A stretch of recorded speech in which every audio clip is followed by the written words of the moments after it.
If you've ever considered taking a more seasonal approach to your podcast, meaning you've got one season and then you've got another, this is going to be the episode for you. In this episode, I talk with Valerie Friedlander. She's been on the podcast at least twice before. We'll make sure we link those as well. And she is sharing how she was able to approach her podcast, not just from an energy management standpoint, but also from communicating with her audience and ensuring that they are clear on what is happening in her life and what to expect from her show. She also gives really practical tips on how, when you feel like you're juggling too much or you want to shift priorities, what to do first and how to ensure that moving forward, you don't burn yourself out or feel too overwhelmed. Please join me in welcoming Valerie back to the podcast.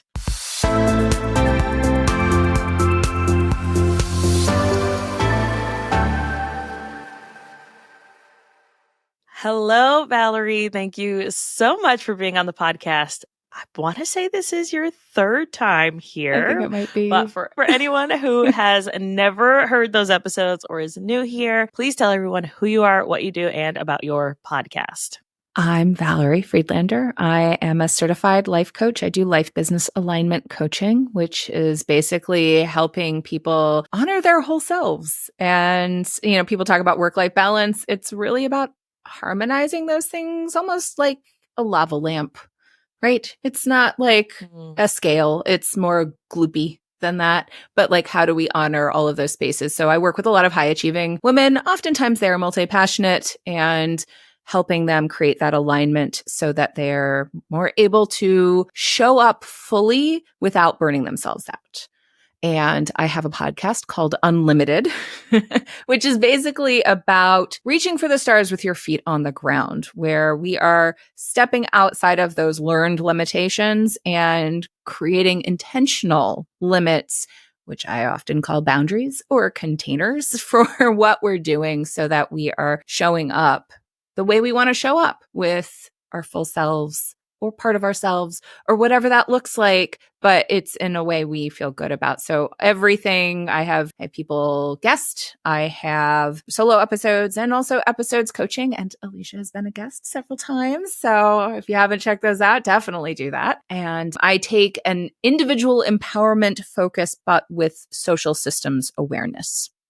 I have to say what I love about what you do, and having worked with you, right? So like, full disclosure, I have worked with Valerie before. And what I love about what you do is just honestly the space that you hold for people to be able to like see their lives in a different way. So I know that when we had started working together, there was just a lot of things happening in my life. I knew I was going to be coming up on this biorhythm of crazy things happening, which of course, I want to say right after we stopped working together, my dad passed away, and I knew something big was coming and going to happen.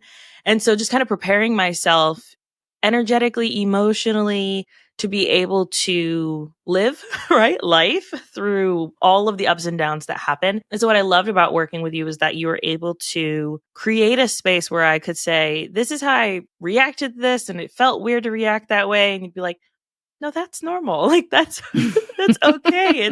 It's okay to react that way. It's pretty normal. It's a trauma response, and here's probably why. And then being able to have that space to be like, oh, right. Yeah, that is a trauma response. Interesting. But it allowed me to be not just a better leader, a better mother, and also a better communicator with my spouse on those issues. So things that I would, react very instantly to, here's why. I can kind of take a step back and say, here's why I reacted that way. This is why this is really important to me, instead of just being like, well, you don't understand, right? Because that's not conducive to a healthy relationship. So I am a huge fan of what you do. So if anybody's like, whoa, I'm also struggling with those things, please go talk to Valerie. She's incredible. She works magic. So with your podcast specifically, let's talk more about that.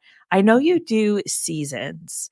And I've always been really fascinated by people who approach their podcast in a very seasonal way. Tell me more about what that kind of decision process looked like, as well as kind of coming to the end of that first season, then how you decided, all right, how am I going to approach this next season? Yeah.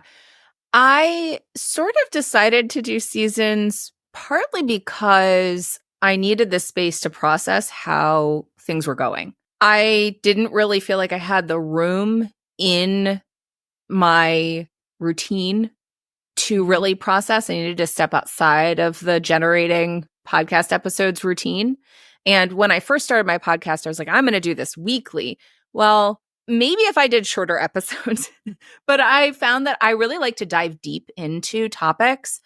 And while maybe down the line there will be a snippets episode where I'm like, here's a inspirational thought for the day or whatever, I really want to dig into something. I want to sink my teeth in. I want to explore all the ins and outs. I'm a word nerd. I'm like, let's talk about the meaning of this word, the definition, before we even talk about how it relates to what we're talking about. So trying to do that weekly was just too much on top of all of the other things, including my business and my home life and everything. So I needed to go, you know what? We're going to have the season end here so that I can really reflect on how this went and what I want to do. Now, I started my podcast right before COVID hit. Okay. So it was the end of the year, it was, I think, November 2019. So talk about life happening. It was a whole thing. And I needed that time to kind of, okay, everything's really the same for a long time. And now things are starting to shift again. And I need to decide, what do I want to do with this? How is this working in my business? Because I started it mostly because people told me, we love hearing you talk. We love hearing you self-coach. I was using the app Voxer to talk with people. And they're like, it's fascinating hearing you walk yourself through things and ask questions and like self-coach yourself. You should do a podcast. And I was like, okay. So that was like, I didn't know quite what I was getting into. I worked with you to help me get kind of the base idea down, like the foundation for it. But I didn't know enough about what my experience of this would be. Because it's one thing to just talk to people. And I know people do podcasts where they just talk to Voxer or whatever, have a conversation and then they put it on. That's just not my style. I want to make sure that I'm not just giving you my thoughts, but like I'm really thinking through what I'm sharing, because I feel a certain amount of responsibility to what I'm talking about, not just my own whims or ideas, which, not to devalue those, but when I'm working with a client, there's a lot of interaction. I'm hearing that person and making connections and asking questions so that they can move things forward. And that's what coaching looks like. It's not me telling people what to do. So my podcast is a lot more exploring concepts. And unless I'm doing a coaching episode or an interview, which is also different, I'm not doing my work per se. So how is this feeding into what my real work is? I'm giving people concepts. I'm showing people my personality. I'm showing people my style and the way I think about the world. And it's not really to make money. This isn't my business. This is a feed for my business. So if it's taking away too much from my ability to show up to my work, then I need to pause. And I was pulling late nights. My husband would be asleep because I'd moved my studio into the bedroom because he'd taken over the office and, COVID.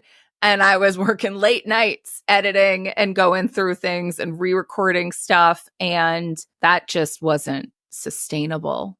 So I had to create a season so that I could give myself a breather, so that I could be like, okay, I'm going to come back. So that I could set expectations for my audience. Because while I recognize life happens and I may need to adjust, I still have a relationship to the people who are listening. I feel a certain responsibility to them. And I want to make sure that they have expectations about how I'm going to show up with them. Well, two things: how I'm showing up, like what they can expect from the way I'm showing up to what I'm sharing with them, and when I'm going to be there. I work with so many people, it reminds me, I work with so many people who think reliability means showing up all the time. And this is oftentimes people who are working in corporate spaces or who've come out of corporate spaces. Like, if I'm going to be reliable, I have to always be there all the time. I'm like, that's not actual reliability. That's just being there all the time. Reliability is saying when you're going to be somewhere and then being there. That way people can rely on you. You don't have to always be there for them to rely on you, as long as they know when they can rely on you. So being able to set that expectation with my audience was important to me, so that my audience can rely on me to be there when I say I'm going to be there. It also sounds like a boundary, right? That you're Mm-hmm. putting for yourself to help you be able to sustain showing up this way for your audience. And it's not just saying, okay, you have access to me 24/7. Yeah, through the app, you might have access to me 24/7. But for new content, here's my boundary. And I'm not going to show up any more than that. One, because then it makes me look like, wait, what? I thought she said she was only going to be here every week, or I thought she was going to be here every other week. What happened? Did life happen? Is she going to stop the podcast? What's going on? Right? Like you're creating these questions for people, especially very anxious people who are like, wow, what's going on? And so like making sure that we can show up well and still keep and hold to our boundaries. And so I absolutely love that you approach it that way, right? So you said you were doing every week, and really it sounds like not so much struggling, but kind of pushing to Yeah. show up every week with that first season. So I love that you gave yourself space to reassess, take a breath, and say, okay, what is next? And I like this idea because even as someone who does an ongoing show, I take a very similar approach to my content. So I will batch record. In this episode, we're recording it at the end of May. I have solo podcast episodes that are batched out weeks. And that allows me to have space to not only kind of explore my creativity of wherever it's taking me or my curiosity, where is it taking me, but also to be able to say, is this serving me? And that way I'm not making major decisions for the podcast or for my content or for my reliability based on how I feel today. It's okay. This has been a long thought out process. And now I have space to be able to make that decision, even for an ongoing show. So I absolutely love this. And I'm pretty sure I have an episode on Successful Podcasting Unlocked where I talk about taking a seasonal approach to an ongoing show and like how to do that. But from that point, you said you were at the end of your first season. You were like, oh man, I need to think. I need some space. How much time did you take? And then what did that kind of decision process look like going into the next season? Yeah. Well, and I just want to highlight right here, reliability and boundaries are not mutually exclusive. You can do both.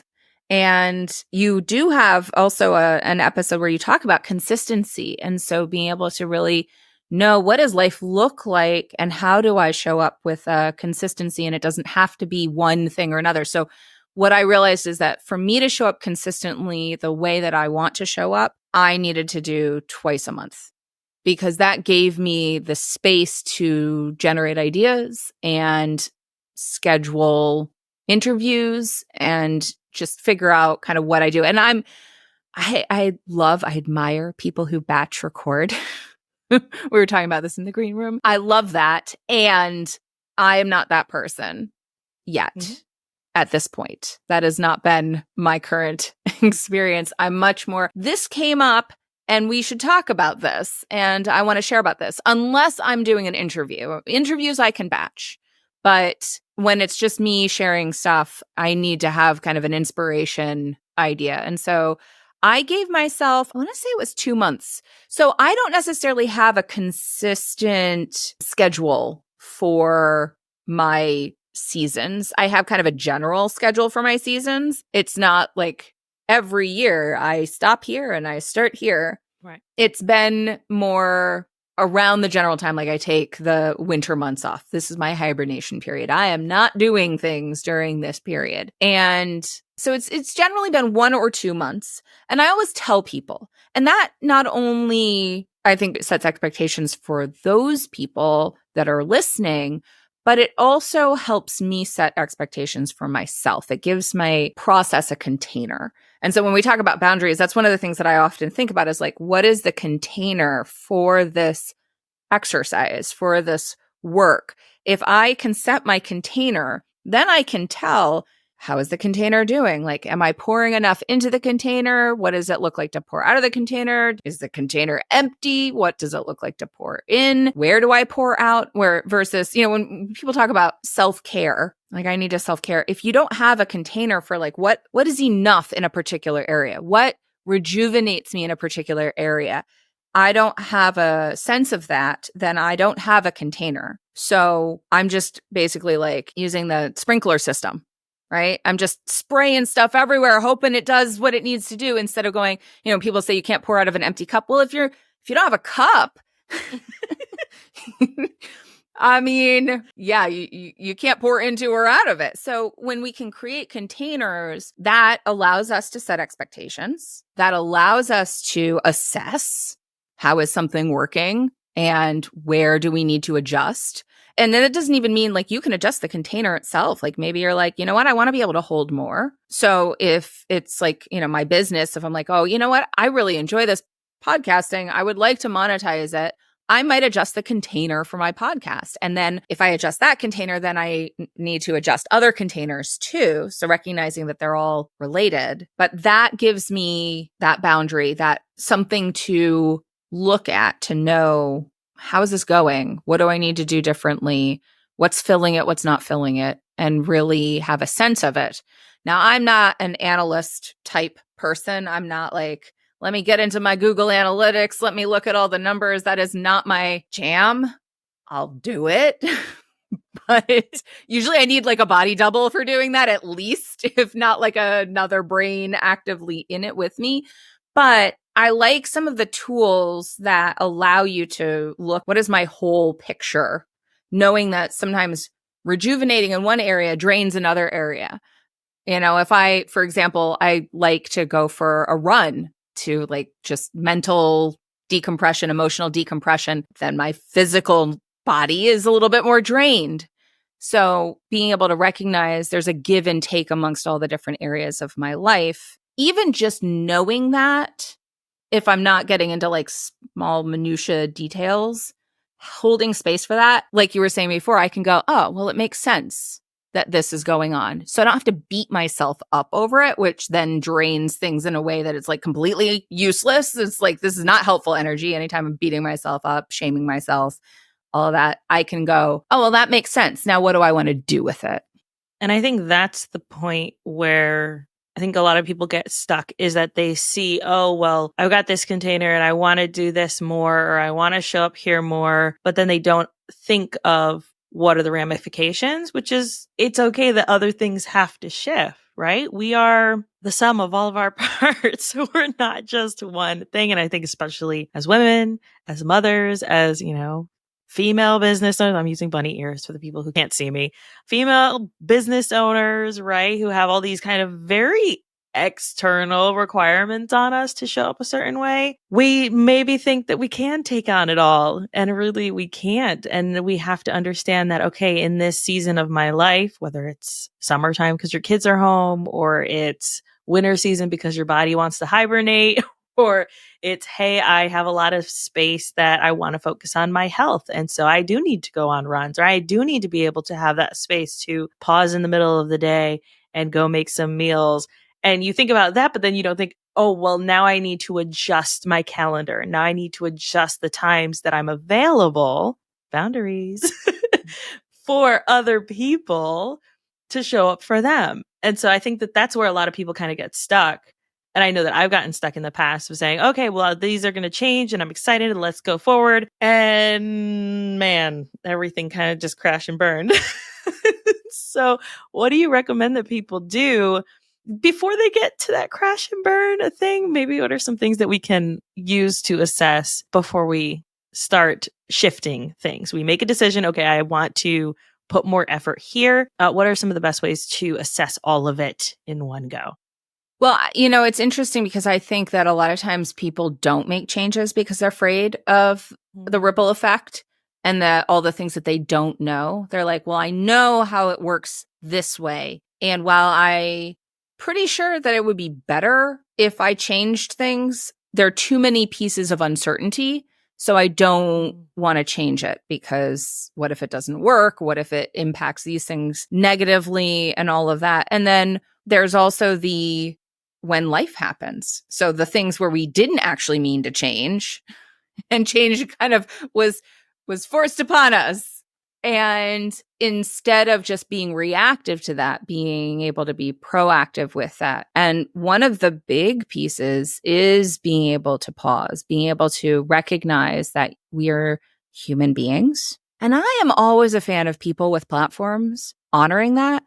I think it's Yeah. so important that people who have platforms, and even if you have a small audience, if you have an audience, you have a platform, and we have so many pressures around us telling us to be machines, telling us to hustle, to push, to do things in a way that really isn't honoring of our human experience and having multifaceted lives and having things that impact us, emotionally.